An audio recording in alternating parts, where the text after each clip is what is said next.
I hadn't planned on asking you this question, but when you talk about efficiencies and speed in therapeutic development specific to cell therapy, it kind of begs the question in my mind, to what degree Lineage Cell Therapeutics is concerned about thinking about the incredible patient and payer cost of cell therapy. Like in general, I would ask this question of any CEO of a cell therapy company. Like, um, what effect do you believe you can have, should have, maybe have a responsibility to have around reducing the cost, the end user cost of these therapies, Yeah. via perhaps efficiencies in manufacturing? Yeah, it's the easiest question in the world for me to answer. It is that everything we do is allogeneic. So everything we're doing is off the shelf. So unlike some company that is going to harvest cells from a patient, spend weeks manipulating those cells and reimplant those cells into that same patient, that is a bespoke therapy. That is a custom therapy for one person. And Mhm. so they're charging 300, 400, $700,000 or even millions in some cases of dollars for that specific therapy because it's one therapy for one person. It's incredibly inefficient. If it does provide value, you can get reimbursed for it, and there's a commercial opportunity, but it is horribly inefficient. What we do is we manufacture replacement cells that can be mass produced and delivered to any of the patients. So when we manufacture RPE cells, we're manufacturing those cells in a bioreactor. It's a closed system. It can scale very easily from where we are today. It's not on, you don't have a soccer field filled with plastic plates and you have to have people out there manually scraping the cells. That's not what we do. We have this one 3-liter bioreactor that can make 2,500 clinical courses in each run, and we have not even scratched the surface on scale, right? Let's go to a 30-liter bioreactor and see what happens. Yeah. So the really key advantage of an allogeneic therapy is exactly that. These are pluripotent stem cell lines. They are self-renewing. So you put the media on the cells, they divide and they increase in number. And like that old thing about, double a penny every day. It's not very impressive in the first week, but in the fourth week, you're a billionaire. That's the same principle here, is that our starting material is essentially endless. And then we put it through the process to manufacture the specific cell type that we want and our intellectual property to do that. And having these off-shelf therapies means that we can really value price our product and not get crushed by how expensive it is with all the handling and manipulation. And that's why I think this company will be very successful in the long run, is that we're solving those problems now. We're investing in the manufacturing and investing in the formulation to be able to have those solutions, because ultimately those can dominate over these autologous patient-specific therapies that are so expensive. Yeah. All right. Very good. We're running short on time. Are you good for another question or two? Yes. Very good. Good. Also, since we last spoke, I read with interest about some of your associations. One of them being the Spinal Cord Injury Investor Symposium and the work that you're doing with the Christopher and Dana Reeve Foundation. I mean, that's, you throw the Christopher and Dana Reeve Foundation and there you go. Okay, well, Lineage Cell Therapeutics is working in lockstep with Superman. That's good company. Good company to keep. Yeah. But so it leads to the question, I'd like to hear about the relationship there, but also how important, like when you're working in a specific indication area, like in this case, spinal cord injury, how important and strategic is it for companies like Lineage Cell Therapeutics to establish those relationships with patient advocacy groups and foundations who work to build awareness and therapeutic success in those indications? I think it depends. I mean, I think a lot of companies don't do it. So the conference you're talking about is one that we created in order to foster and engender collaboration. Because my view is that many of the companies that are working in spinal cord industry, or spinal cord injury rather, many of those companies have some common problems, right? Shared pain points. Not all of us have the same pain points, but there are certain things that are held in common. So, for example, um, there's this the old commercial with Christopher Reeve that was shown during a Super Bowl where, he gets some therapy and he can stand up and, doesn't need a wheelchair anymore. And it set expectations. Many people, millions of people saw that commercial, and it set expectations for what, a therapy should do. Mm. But if you, as I did yesterday, if you spend time with a person who has lived experience, person with a spinal cord injury, oftentimes they tell you just a little bit more, right? I'd like to be able to, clamp my hands a little bit tighter around a stylus for my iPad or a fork for my food. People would benefit. People with spinal cord injuries would love to have just, a little bit more activity, mobility, function, freedom, quality of life. It's not about throwing away the wheelchair.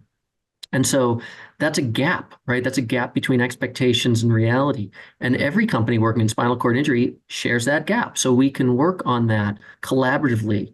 And that's what the conference has in part been created to do. It's building across some success that I had personally in the world of sickle cell anemia, where sickle cell disease was not eligible for one of these wonderful priority review voucher programs, which seems strange. I felt that it should have belonged. So I got a bunch of companies together and we worked together and we literally changed the law. And then President Obama signed a law which added sickle cell disease to the priority review voucher program. So every company in SCD benefited from that. We all contributed to it. And it did nothing about competition. It didn't matter if it was Pfizer or, my little company. We all could benefit from that activity. So the conference is aimed at identifying and working on those shared pain points like endpoints and things like that in a way that is not competitive. And it helps at the same time the investor community to understand that there's a tremendous opportunity, there's a big unmet need. And so it does double duty for the investor perspective. It's a one-stop shop to learn everything they might need to know and understand about the pros and cons and the opportunity about investing in spinal cord injury. And it allows us opportunities to have collaborative conversations around like combination therapies or, what could we work on? So you wouldn't normally think of going to a meeting and finding, AbbVie and the Christopher Reeve Foundation and Lineage all sitting around the table and laughing and having a grand old time. But it's because we're working on things that we all will benefit from. Lineage just happens to have been the genesis of this activity, but we're really happy that others are coming in and working on solutions. It's just the kind of company we are. I think it's a statement to the spinal cord industry that we're important and we care. So, there's some beneficial branding that goes along with it. But really, it's about trying to solve problems that we have in common and engaging others in those shared activities so that we can be more successful as a field, which you might summarize as just saying making the pie bigger. Yeah. Yeah. When is that symposium? It's coming up in San Diego, June 26th, 27th. And it's great. We've got an announcement coming about, who will be attending and so forth. And I'm really, really happy about the long and growing list of folks in this SCI field that are participating in this conference. It's really a one of a kind event. So we didn't want it to be just another research forum. We didn't want it to be 100% around patients, although their stories are probably the most powerful part of the day. But really about, hearing and seeing a lot about what we need to work on in this field. Yeah, very good. Yeah, it's an excellent example of the company helping to move the ball downfield in an industry. I had a cool conversation not so long ago with a friend of mine, Paul Preeb, who's been instrumental in creating standards around single use systems of all things. And he made the comment around like if you're ever in a situation where you're lamenting the lack of something and you say to yourself, they need to do something about that. He said, you need to look in the mirror and realize that you are they, and I think it's an example. It's an example of that mentality. It's not always easy, right? Because you pick up the phone and, you're calling a competitor, right? Mm-hmm. And you're saying, hey, here's an idea. I need you to trust me. I need you to come to this event. And, usually it takes a year before people realize it's a safe space. It's okay, right? There's Hmm. no trick here. Yeah. So we get there. I think it'll continue to grow. I think it's going to become wildly successful. The conference that we created in sickle cell disease, I think continues to this day. It's probably been 12 years since we started it. I've been out of that space for a long time, but the need and demand and the benefit of it shows you why it continues to this day. Yeah. Yeah. Well, I hope it does find great success. Brian, what haven't I asked you that I should have? Maybe one I'm so excited about, or why I believe in our technology. I love Well, talking about. yeah, there's always that. I mean, it's clear throughout the conversation, your excitement is palpable. But I mean, that is a good. I wanted to ask you what's sort of next for Lineage, but that's part and parcel with the question that you just asked. Like, what are you most excited about that's coming down the Yeah. pike? Well, I think that the technology itself, I see signs everywhere that more and more, credible companies, credible investors are investing in cell transplants, especially outside of oncology. I mean, oncology cell therapy has been a revolution, right? It's as strong and useful as chemo and surgery, and CAR T has been an incredible discovery. Now people are starting to move outside of cancer into other parts of the body, and I think there's going to be an enormous wave of interest. And I see this at big pharma companies. I see this at places like Astellas and Bayer and Vertex, and I see it in type 1 diabetes, and I see it in Parkinson's, and of course we have the Roche deal with dry age-related macular degeneration, which is huge. And when I try to answer why, like why is it happening, I think partly it's because the industry and the field has matured, that we do have the ability to control and scale these technologies, and maybe that wasn't present 10 or 15 years ago. So now we can actually have products that generate revenue, and of course that always interests investors.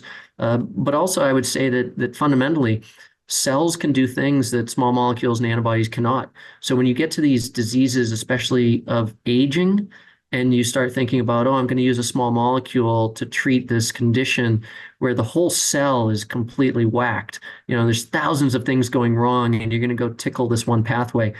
I just don't think that's the right solution. So as we have an aging population and people want to live better, maybe replacing cells, which has always been the dream of cell therapy, right? Organ cells, tissues.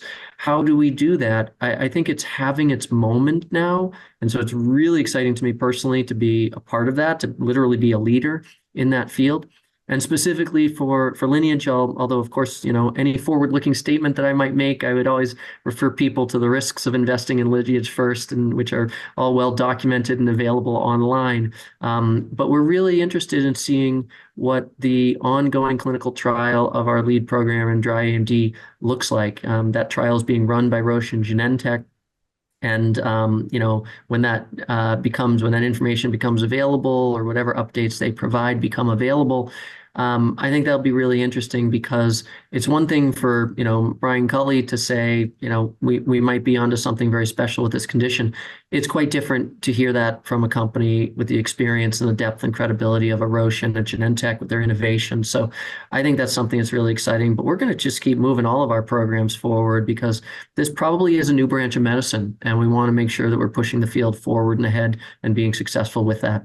Yeah. Well, I wish you luck. It's exciting stuff. I thank you for coming on with us today, and let's not go 177 episodes before we next speak. How about that? Well, if you start doing 2 episodes a day, it might be perfect. So I don't know, but yeah, I think we should check in from time to time, because we make progress a lot faster than every 3 years. So I'd be Yeah. delighted to come back when there's some really great stuff to talk about. Yeah. Well, it sounds like there will be plenty of material coming down the pike. So yeah, I'll make sure. I'll go on record right now and say I'll make sure of it. We will we'll get back together in a more timely fashion. But in the meantime, Brian, good luck. Best of luck on the symposium and all the great work that Lineage is doing. And I look forward to the next time we get to chat. I appreciate that, Matt.